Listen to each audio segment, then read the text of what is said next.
अगर आपके पास घर का टका नहीं है तो जो तुम साड़ी पहने हुए हो उसी को उतार दो, हमें दे दो, तुम्हारा कर चुक जाएगा। अब तो रानी साड़ी उतारने के लिए तैयार हुई। उधर में भगवान सोच रहे हैं अगर रानी मरघट में नगिन हो गई तो हमारी परीक्षा अधूरी रह जाएगी। एकदम से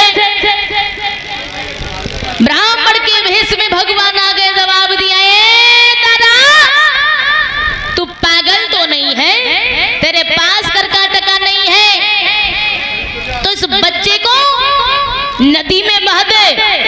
मेरे कथा श्रोता बंधुओं,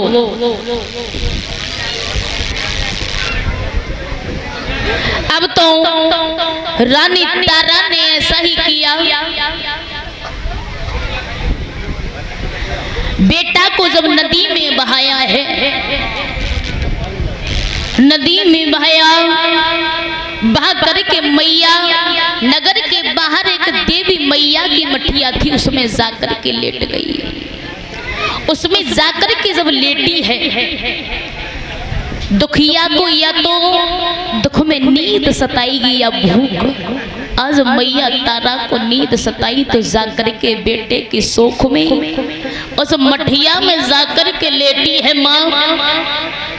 जब लेट गई है, महाराज विश्वामित्र ने देखा सोती हुई रानी के मुख से शेरदानी खून निकाल करके सारे बदन से मल दिया। मेरे कथा श्रोता बंधुओं, 2-4 बच्चों का कत्ल करके खून को ऊपर छिड़क दिया है और काशी में हल्ला कर दिया कि ओ काशी के लोगों, जो नगर के बाहर जो देवी मैया की मठिया है उसमें एक डाहिन रुकी हुई है। डाहिन आ गई है, वो बच्चों को खा गई, बच्चों को कत्ल करती है। अपने बच्चों को होशियारी से रखना वरना वो खा जाएगी। आवाज लगाई है विश्वामित्र ने, भैया कालू मेहतर ने जो आवाज सुनी, आवाज सुनी है, हरिया से जवाब दिया, और हरिया सुन,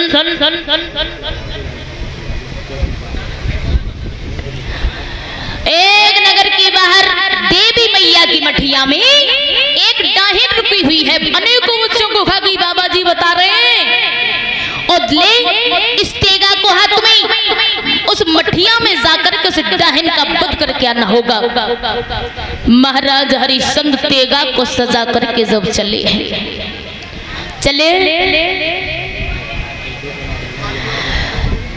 मठिया में सोती हुई रानी को घेर लिया, सीना पर तेगा को निकाल करके खड़े हैं।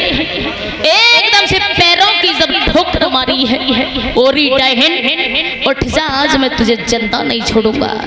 अनेकों बच्चों को मार के खा गई, लेकिन उस प्रभु ने तेरी मौत मेरे इन हाथों से लिखी है। जवाब दिया है तेगा लेकर के आज मैया को डरा रहे हैं। महाराज हरिश्चंद्र, दुखिया मैया आज बेटे की शोक में जब सो रही है, दुख की नींद है। हुआ क्या, होने वाला भी क्या था। अरे तेगा लीनो हाथ, क्रोध के साथ गिरा उच्चारी, बोले तो इतनी है जान से मारी तू डाहिने हत्यारी।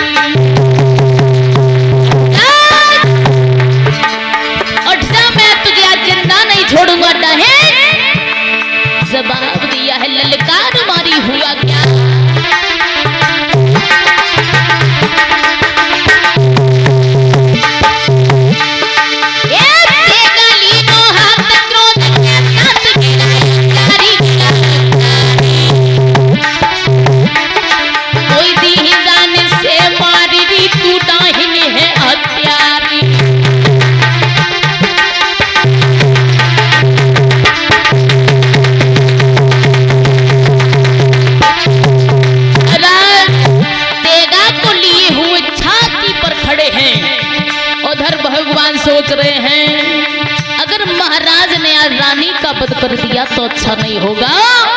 आवाज आ रही है मरघट से, कौन सी आवाज आई?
सच्चिदानंद भगवान की जय। भगवान प्रकट हुए, भैया इतनी कह के बात के अंतर्यामी आई गए हैं।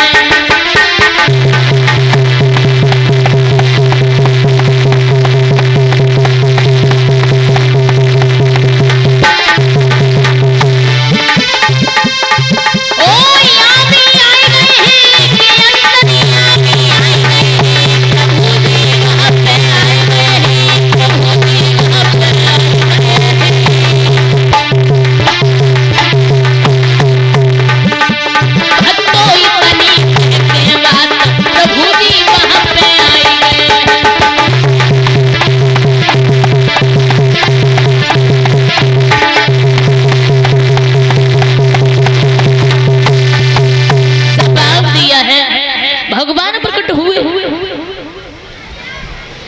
भगवान प्रकट हुए, एकदम से तेगा को छीन लिया। पागल हो, अरे महाराज तुम्हारी बुद्धि कहाँ खो गई? जिस रानी के सीने पर ये तेगा को लिए खड़े हो, भूल गए? अरे ये तुम्हारी पतिव्रता रानी तारा है, और जिस पुत्र को तुमने दफनाया नहीं था, वो तुम्हारा कलेजे का टुकड़ा, दोनों की आंखों का तारा खिलौना रोहितास था। जवाब दिया है महाराज ने, रानी हमें क्षमा करना, हम मजबूर होके आप पर प्रहार कर रहे थे। जवाब दिया है, रानी तारावती ने प्रभु के चरणों को स्पर्श किया, राजा हरिश्चंद्र के चरणों को स्पर्श किया। भगवान बोले सुनो बेटा तारा, तुम 3 प्राणी थे, लेकिन एक प्राणी कहाँ है जो तेरा पुत्र था? अब तो इतनी बात सुनी है, मैया के आंखों से आंसू आ गए। प्रभु सब बात को पूछना, लेकिन इस बात को मत पूछना, क्योंकि जो आप खिलौना की बात करते हो, वो तो खिलौना, वो तो तोता मेरे पिंजरे को खाली करके जा चुका है। भगवान बोले पागल, अरे एक बार आवाज तो लगा के देख अपने खिलौना को।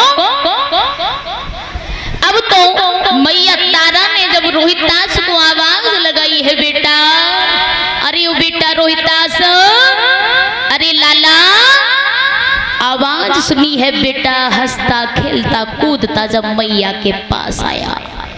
मैया के पास आया, भगवान के चरणों को पकड़ लिया, माँ बाप के चरणों को छुआ है। उसके बाद में भगवान ने आशीर्वाद दिया, आशीर्वाद दिया। भगवान ने राजा हरिश्चंद्र से कहा, महाराज हम तुम्हारी परीक्षा से बहुत ही खुश हैं। राजा बहुत देखे, लेकिन तुम जैसा धर्मात्मा दानी नहीं देखा, जिसने अपने सत्य के कारण, धर्म के कारण अपने गोदी के खिलौने को भी गवा दिया, लेकिन फिर भी अपने सत्य से पीछे नहीं हटे। इससे कहते हैं सत्यवादी राजा हरिश्चंद्र। सत्यवादी राजा हरिश्चंद्र जैसे राजा अपने धर्म के लिए कालू मेहतर के यहाँ पर पानी भर सकते हैं, तो हम अपने धर्म के लिए क्या से क्या नहीं कर सकते। इतने बड़े धर्मात्मा ज्ञानी विद्वान एक मेहतर के यहाँ घड़ा भर सकते हैं सत्य के पीछे, धर्म के पीछे, तो हम तो अपने धर्म के लिए अपने प्राणों की भी बाजी लगा सकते हैं, क्यों नहीं लगा सकते। बताया महाराज हरिश्चंद्र से भगवान ने जवाब दिया, वरदान मांग लो, क्या मांगना चाहते हो महाराज। आप परीक्षा में सफल हो चुके हो। महाराज हरिश्चंद्र बोले, प्रभु मैं क्या मांगू। मांगे मेरी रानी जिसने अनेक कष्टों का भुगताना करना पड़ा है, बहुत कष्ट इसने झेले हैं अपने बेटे के पीछे, मेरे पीछे, मांगे मेरी प्रिया। अब तो रानी तारावती से भगवान ने जवाब दिया, बेटा तारा मांग लो, क्या मांगना चाहती हो। तो रानी तारा के मुख से एक ही जवाब आया, प्रभु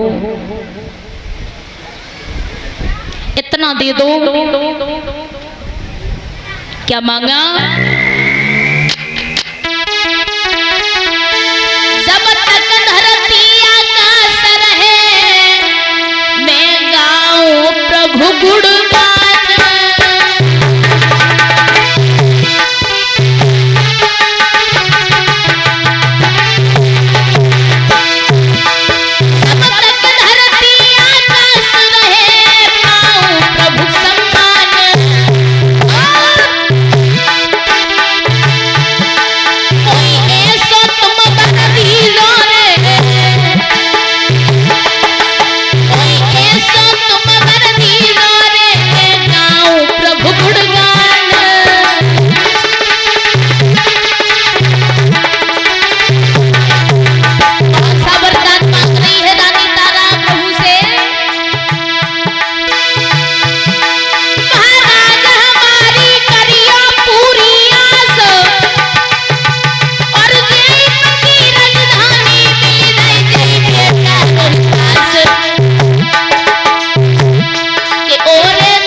मुझे यही तो मेरे पति मिले, जितनी बार मर कर के जन्म लूं यही पति, वही राजधानी और यही मेरा गोदी का खिलौना बेटा रोहितास मिले, और कुछ नहीं चाहती। और हमेशा हमेशा के लिए आपके चरणों में मेरा ध्यान बना रहे।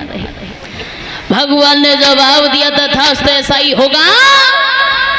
अब तो रोहितास को भगवान राज दे करके रानी तारा महाराज हरिश्चंद्र के लिए वहां विमान आया है। विमान आया और विमान में बैठ करके जब बैकुंठ की तरफ चले हैं,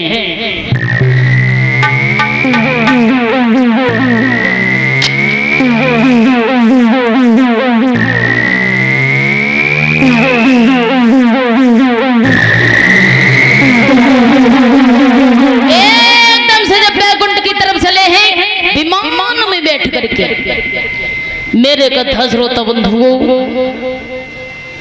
तो बताया जाता है भगवान ने परीक्षा में उनको पास किया है। तो प्रेम से जयकारा लगाएंगे भगवान के नाम का। बोलिए सतगुरुदेव भगवान की जय, सच्चिदानंद भगवान की जय, मोर मुकुट बंसी बारे की जय। तो प्रेम से कीर्तन बोलेंगे, उसके बाद बहुत सुंदर कथा रही है। प्रभु